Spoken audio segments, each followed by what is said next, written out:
श्री शिवाय नमस्तुभ्यम। हरे कृष्ण। आप सभी का दिन शुभ हो।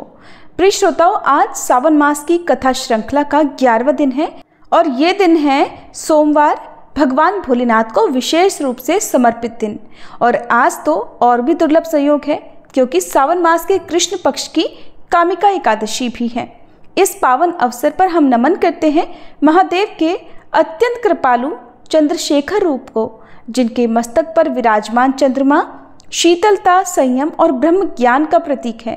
उनके साथ साथ हम माता पार्वती, चंद्रदेव और समस्त शिव गणों को भी वंदन करते हैं। आज की कथा से पहले हम सभी प्रार्थना करते हैं, हे चंद्रशेखर भोलेनाथ, हमारे भीतर की अस्थिरता, अशांति और अहंकार को दूर करें। हे पार्वती माता, हमें अचल श्रद्धा, सरलता और सेवा का वरदान दे।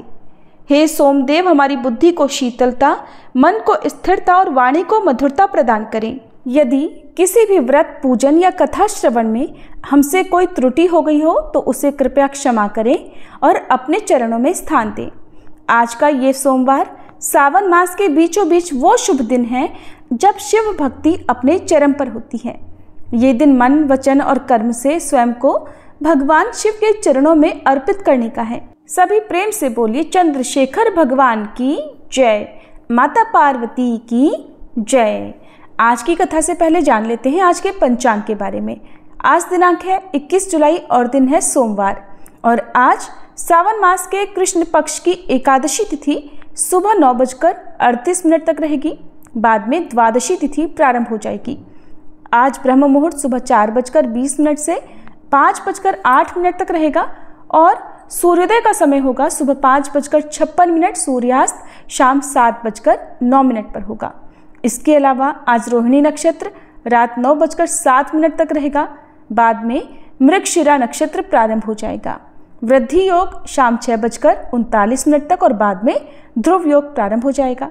राहु काल सुबह 7:30 से 9 बजे तक रहेगा। आइए अब आज के महात्म्य से पहले एक छोटी सी कथा के माध्यम से जानते हैं कि एकादशी व्रत के पुण्य प्रताप से क्या क्या चमत्कार हो सकता है, कैसे भगवान स्वयं अपने एक भक्त का उद्धार करने के लिए आते हैं। एक बार एक बूढ़ी माई थी जो नियमित 11 माता का यानी एकादशी का उपवास रखा करती थी और तुलसी के पौधे की सेवा किया करती थी, तुलसी के पौधे को सींचा करती थी। वे सुबह को बिना तुलसी के पौधे की पूजा किए अन्न या जल तक ग्रहण नहीं करती थी। जब भी वह बूढ़ी माई तुलसी के पौधे को सींचती तो तुलसी माता से कहती, हे तुलसी माता, सत की दाता, मैं तेरा बिरवा सींचती हूँ, मुझे बहू दे, पीले रंग की धोती दे, मीठा ग्रास दे, वैकुंठ में वास दे, अच्छी मौत दे, चंदन का काठ दे, अच्छा राज दे, खाने को दाल भात दे और 11 के दिन कृष्ण का कांधा दे। बूढ़ी माई की ये बात सुनकर तुलसी माता सूखने लगी। तुलसी माता को इस प्रकार सूखता देखकर एक दिन भगवान कृष्ण ने पूछा, हे तुलसी, तुम दिन प्रतिदिन क्यों सूखती जा रही हो? तब तुलसी माता ने कहा कि बस मेरे मन की मत पूछो प्रभु। भगवान कहने लगे, मैं नहीं पूछूंगा तो कौन पूछेगा? तब तुलसी माता कहती हैं कि हे प्रभु, एक बूढ़ी माई आती है और अपनी बात कहकर चली जाती है। मैं उनकी सारी बातें तो पूरी कर दूंगी, लेकिन कृष्ण का कांधा कहाँ से लाऊंगी? तब भगवान श्री कृष्ण बोले कि वो बूढ़ी माई मरेंगी तो मैं अपने आप ही कांधा देने आ जाऊंगा, तुम बूढ़ी माई से ये बात कह देना। और इसके कुछ समय बाद वह बूढ़ी माई मर गई। बूढ़ी माई के मरने पर सारा गांव इकट्ठा हो गया और उनका अंतिम समय आने पर जब उन्हें उठाने लगे तब तो वह बहुत भारी हो गई, जिससे वो किसी से उठाए ना उठ सकी। सभी कहने लगे, ये तो बहुत धर्मात्मा थी, बहुत संस्कारी थी, खूब पूजा पाठ करती थी, कोई पाप तक इन्होंने नहीं किया, फिर ये इतनी भारी कैसे हो गई? तभी बूढ़े ब्राह्मण के भेष में वहाँ भगवान श्री कृष्ण आए और कहने लगे कि भीड़ कैसी है? तब गांव वाले बोले कि एक बूढ़ी माई मर गई है और आज एकादशी का दिन है। वो इतनी पापिन थी कि उसकी अर्थी उठाई नहीं उठ रही, ये तो बहुत भारी हो गई है। भगवान बोले कि मुझे इनके कान में कुछ कह लेने दो, फिर ये उठ जाएंगी। तब भगवान श्री कृष्ण बूढ़ी माई के पास गए और चुपके से उनके कान में कहा, हे बूढ़ी माई, तू अपने मन की कर ले, पीतांबर की धोती ले, मीठा मीठा ग्रास ले, वैकुंठ में वास ले, चटक की चाल ले, चंदन का काठ ले, झालर की झनकार ले, दाल भात को जीम और श्री कृष्ण का कांधा ले। भगवान की सारी बातें सुनकर बूढ़ी माई तो हल्की हो गई और तब भगवान कृष्ण उन्हें अपने कांधे पर लेकर गए।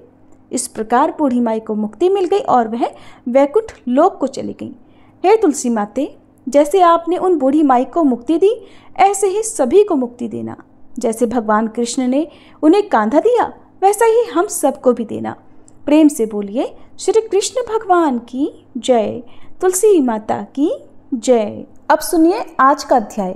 महादेव जी कहते हैं, हे महादेवी, पूर्व काल में जब स्वयंभू मनवंतर का त्रेता युग चल रहा था, उस समय श्वेत केतु नाम के एक राजर्षि थे। वे बड़े भारी तपस्वी थे। उन्होंने प्रभास क्षेत्र में आकर समुद्र के तट पर शिवलिंग की स्थापना करके महान तप आरंभ कर दिया। तपस्या और नियम का पालन करते हुए उनके 14 वर्ष बीत गए। तब एक दिन मैंने उन्हें दर्शन देकर कहा, सुव्रत वर मांगो। तब श्वेत केतु बोले, प्रभु, मुझे अपनी अविचल भक्ति दीजिए और इस स्थान पर सदा निवास कीजिए। तब तथास्तु कहकर मैं वहां से अंतर ध्यान हो गया। कुछ समय के बाद राजा श्वेत केतु ने उस लिंग की आराधना करके महान अभ्युदय युक्त स्थान को प्राप्त किया। इसलिए उस शिवलिंग का नाम श्वेत केतवीश्वर हो गया।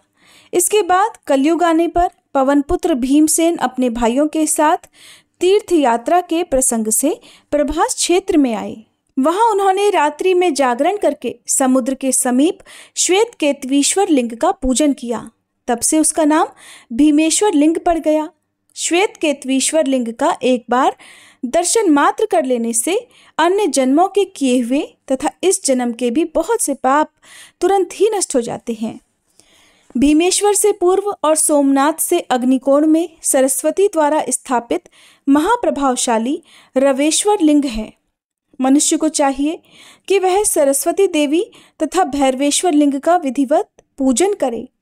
जो महानवमी को विधिवत स्नान करके सरस्वती देवी का पूजन करता, वह वाणी जनित समस्त दोषों से मुक्त हो जाता है। जो अघोर मंत्र से दूध के द्वारा उस लिंग को स्नान कराकर उसकी पूजा करता है, वह यात्रा के उत्तम फल को पा लेता है। वहां से चंडीश्वर देव के पास जाए। वह स्थान सोमनाथ के दक्षिण 7 धनुष की दूरी पर स्थित है। पूर्व काल में चंडी देवी ने भगवान दंडपाणि की स्थापना की थी। इसके बाद मेरे गण चंड ने उस लिंग की आराधना की और बड़ी भारी कठिन तपस्या की। इस कारण पृथ्वी पर वह चंडेश्वर लिंग के नाम से विख्यात हुआ।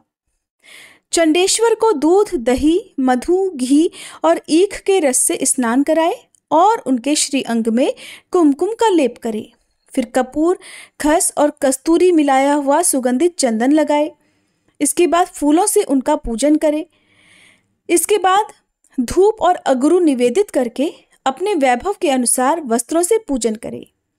उत्तम नैवेद्य लगा के दीप माला जलाकर रखे और ब्राह्मणों को यथाशक्ति दक्षिणा दे। इस प्रकार करने से पितर कल्प पर्यंत तृप्त रहते हैं। हे पार्वती, सोमनाथ से पश्चिम 7 धनुष की दूरी पर आदित्येश्वर नामक शिवलिंग के समीप जाए, जिसकी स्थापना साक्षात भगवान सूर्य ने की है और जो सभी पातकों का नाश करने वाला है। त्रेता युग में महात्मा समुद्र ने 10,000 वर्षों तक रत्नों द्वारा आदित्येश्वर का पूजन किया था। इससे पृथ्वी पर इसका नाम रत्नेश्वर प्रसिद्ध हो गया। रत्नेश्वर को पंचामृत से नहलाकर पंच रत्नों द्वारा उनकी पूजा की जाती है। इसके बाद तरह तरह के उपचारों से विधिपूर्वक उनकी अर्चना करनी चाहिए। ऐसा करने पर मनुष्य मेरु पर्वत के दान का फल पाता है। उसे सब तीर्थों के सेवन का फल मिल जाता है और वह अपने पितृकुल और मातृकुल दोनों का उद्धार कर देता है। रत्नेश्वर का दर्शन करके मनुष्य अपने सभी पाप धो डालता है। जो विधिपूर्वक रत्नेश्वर लिंग की पूजा करके शतरुद्रीय का जप करता है, वह फिर इस संसार में दोबारा जन्म नहीं लेता। महादेवी, वहां से परम उत्तम अंगारेश्वर के समीप जाए, जिसकी स्थापना भूमिपुत्र मंगल ने की है। वह स्थान सोमनाथ से ईशान कोण में है। पूर्व काल में मंगल ने प्रभास क्षेत्र में आकर बाल्यावस्था से ही तपस्या द्वारा मेरी आराधना की। तब मैंने संतुष्ट होकर उन्हें वर मांगने के लिए कहा। मंगल बोले, हे सर्वेश्वर, मुझे ग्रह का पद प्रदान कीजिए। तब मैंने तथास्तु कहकर मंगल को ये बताया कि जो भी मनुष्य वहां आकर भक्तिपूर्वक तुम्हारी पूजा करेगा उसे कभी भी तुम्हारे द्वारा दी हुई पीड़ा नहीं भोगनी पड़ेगी। ऐसा कहकर मैं वहीं अंतर्ध्यान हो गया। देवी, मंगल देव ग्रहों के मध्य में विमान पर विराज रहे हैं। अंगारेश्वर से उत्तर दिशा में महाप्रभावशाली बुद्धेश्वर विद्यमान है।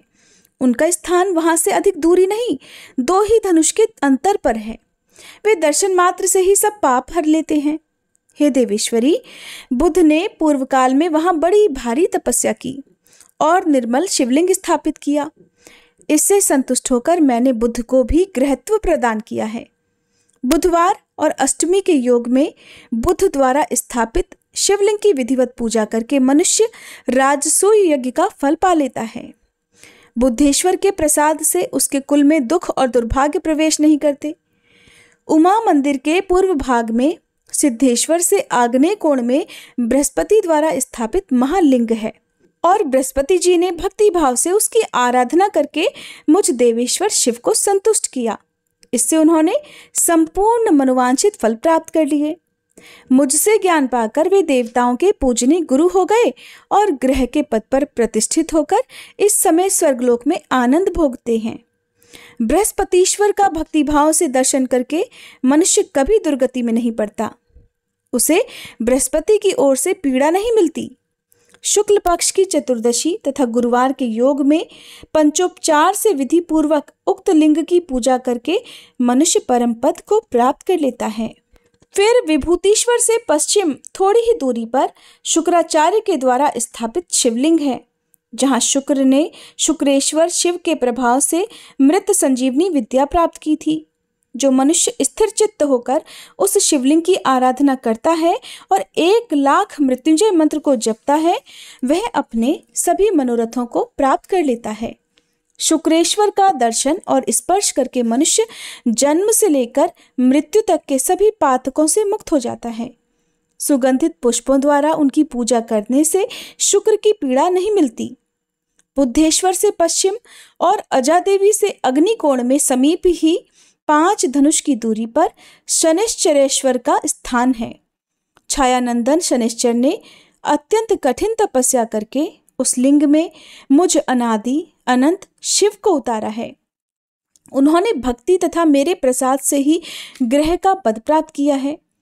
शनिश्चर के दिन शमी के पत्तों से शनिश्चर देव का पूजन करके तिल, उड़द, गुड़ और भात से ब्राह्मण को तृप्त करे। उसे काले रंग का बैल दान करे। इसके बाद सब प्रकार की पीड़ाओं का निवारण करने के लिए अनेकानेक स्तोत्रों द्वारा शनिश्चरेश्वर देव की स्तुति करनी चाहिए। जो भी मनुष्य प्रतिदिन भक्ति भाव से शनिश्चरेश्वर का स्मरण करता है, उसके ऊपर सूर्य नंदन शनिश्चर प्रसन्न होते हैं। शनिश्चरेश्वर से वायव्य कोण में राहु द्वारा स्थापित शिवलिंग है। वहां विप्रचित्ति के पुत्र राहु ने 1 सहस्त्र वर्ष तक कठिन तपस्या की है।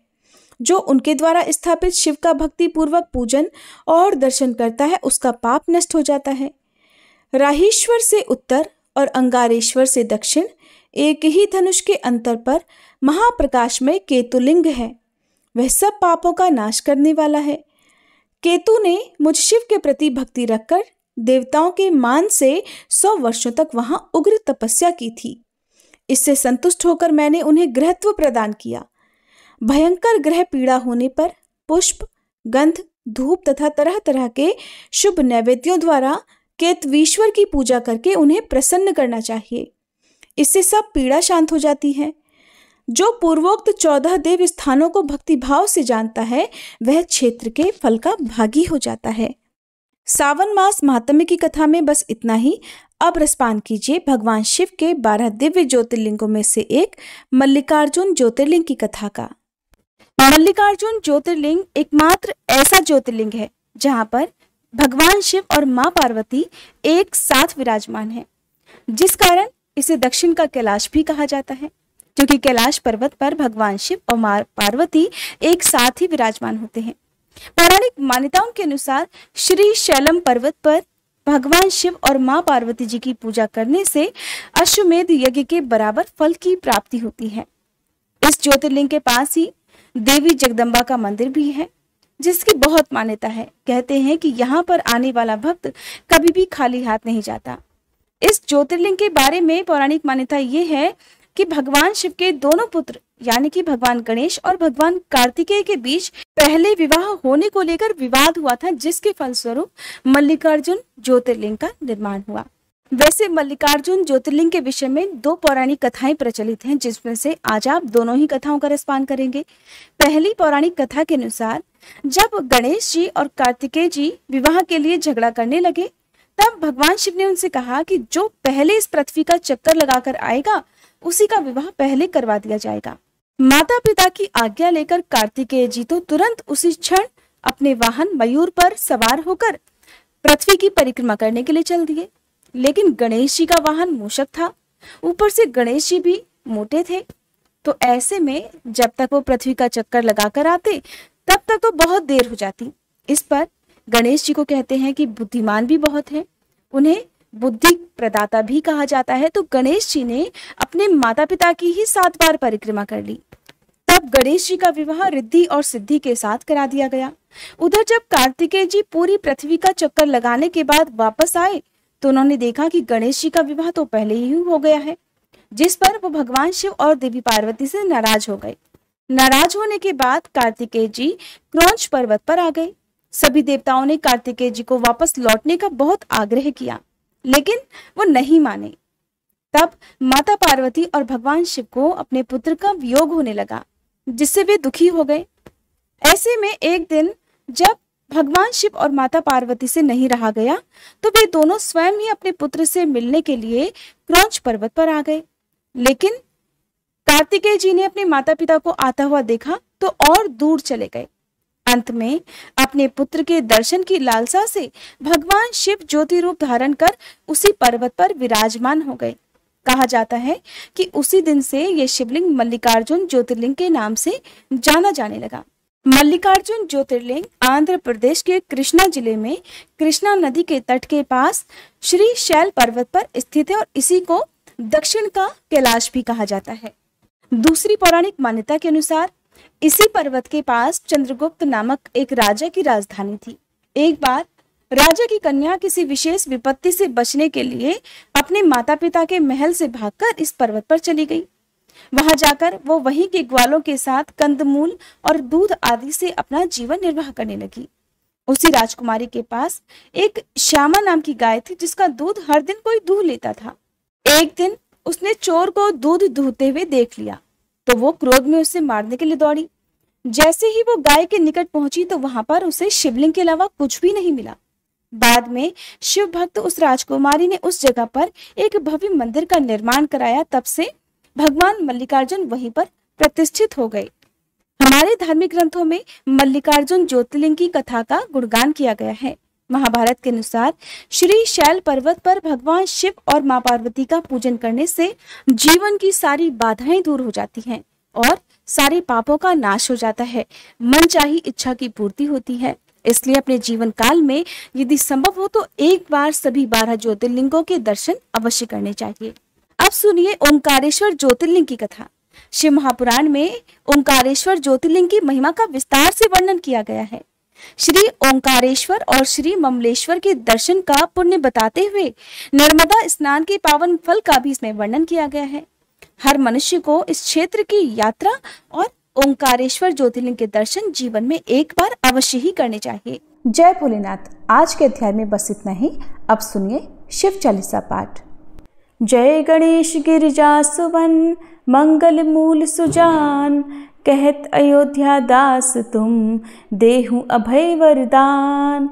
जय गिरिजापति दीन दयाला, सदा करत संतन प्रतिपाला। भाल चंद्रमा सोहत नीके, कानन कुंडल नाग फनी के। अंग गौर शिर गंग बहाए, मुंड माल तन क्षार लगाए। वस्त्र खाल बाघांबर सोहे, छवि को देखी नाग मन मोहे। मैना मातु की हवे दुलारी, वाम अंग सोहत छवि न्यारी। कर त्रिशूल सोहत छवि भारी, करत सदा शत्रुन क्षयकारी। नंदी गणेश सोहित है कैसे, सागर मध्य कमल है जैसे। कार्तिक श्याम और गणराऊ, या छवि को कही जात न काऊ। देवन जब ही जाय पुकारा, तब ही दुख प्रभु आप निवारा। किया उपद्रव तारक भारी, देवन सब मिली तुम ही जुहारी। तुरत षडानन आप पठायऊ, लव निमेष मह मारी गिरायऊ। आप जलंधर असुर संहारा, सुयश तुम्हार विदित संसारा। त्रिपुरासुर सन युद्ध मचाई, सब ही कृपा कर लीन बचाई। किया तप ही भागीरथ भारी, पुरब प्रतिज्ञा तासु पुरारी। दानिन मह तुम सम को नाही, सेवक स्तुति करत सदाही। वेद नाम महिमा तब गाई, अकथ अनादि भेद नहीं पाई। प्रकटी उदधि मंथन में ज्वाला, जरत सुरासुर भये विहाला। कीन्ही दया तह करि सहाई, नीलकंठ तब नाम कहाई। पूजन रामचंद्र जब कीन्हा, जीत के लंक विभीषण दीन्हा। सहस कमल में हो रहे धारी, कीन्ह परीक्षा तब ही पुरारी। एक कमल प्रभु राखे उजोई, कमल नयन पूजन चह सोई। कठिन भक्ति देखी प्रभु शंकर, भय प्रसन्न दिए इच्छित वर। जय जय जय अनंत अविनाशी, करत कृपा सबके घटवासी। दुष्ट सकल नित मोहि सतावे, भ्रमत रहो मोहि चैन ना आवे। त्राहि त्राहि में नाथ पुकारो, ये ही अवसर मोहि आन उबारो। लै त्रिशूल शत्रुन को मारो, संकट से मोहि आन उबारो। मात पिता भ्राता सब होई, संकट में पूछत नहीं कोई। स्वामी एक है आस तुम्हारी, आए हरहु मम संकट भारी। धन निर्धन को देत सदाही, जो कोई जाचे सो फल पाही। स्तुति के ही विधि करे तुम्हारी, क्षमहु नाथ अब चूक हमारी। शंकर हो संकट के नाशन, मंगल कारण विघ्न विनाशन। योगी यति मुनि ध्यान लगावे, शारद नारद शीश नवावे। नमो नमो जय नमः शिवाय, सुर ब्रह्मादिक पार न पाए। जो यह पाठ करे मन लाई, तापर होत है शंभु सहाई। ऋनिया जो कोई हो अधिकारी, पाठ करे सो पावन हारी। पुत्र होन कर इच्छा जोई, निश्चय शिव प्रसाद ते ही होई। पंडित त्रयोदशी को लावे, ध्यान पूर्वक होम करावे। त्रयोदशी व्रत करे हमेशा, ताके तन नहीं रहे कलेशा। धूप दीप नैवेद्य चढ़ावे, शंकर सम्मुख पाठ सुनावे। जन्म जन्म के पाप नसावे, अंत धाम शिवपुर में पावे। कहे अयोध्या दास आस तुम्हारी, जानी सकल दुख हरहु हमारी। नित नेम कर प्रातः ही पाठ करो चालीसा, तुम मेरी मनोकामना पूर्ण करो जगदीश। मगसर छठी हेमंत ऋतु संवत 64 जान, स्तुति चालीसा शिव ही पूर्ण कीन कल्याण। हर हर महादेव। ओम जय शिव ओमकारा, स्वामी जय शिव ओमकारा। ब्रह्मा विष्णु सदाशिव, ब्रह्मा विष्णु सदाशिव, अर्धांगी धारा। ओम जय शिव ओमकारा। एकानन चतुरानन पंचानन राजे, स्वामी पंचानन राजे। हंसासन गरुड़ासन वृषवाहन साजे। ओम जय शिव ओमकारा। दो भुज चारु चतुर्भुज, 10 भुज अति सोहे, स्वामी 10 भुज अति सोहे। त्रिगुण रूप निरखता, त्रिभुवन जन मोहे। ओम जय शिव ओमकारा।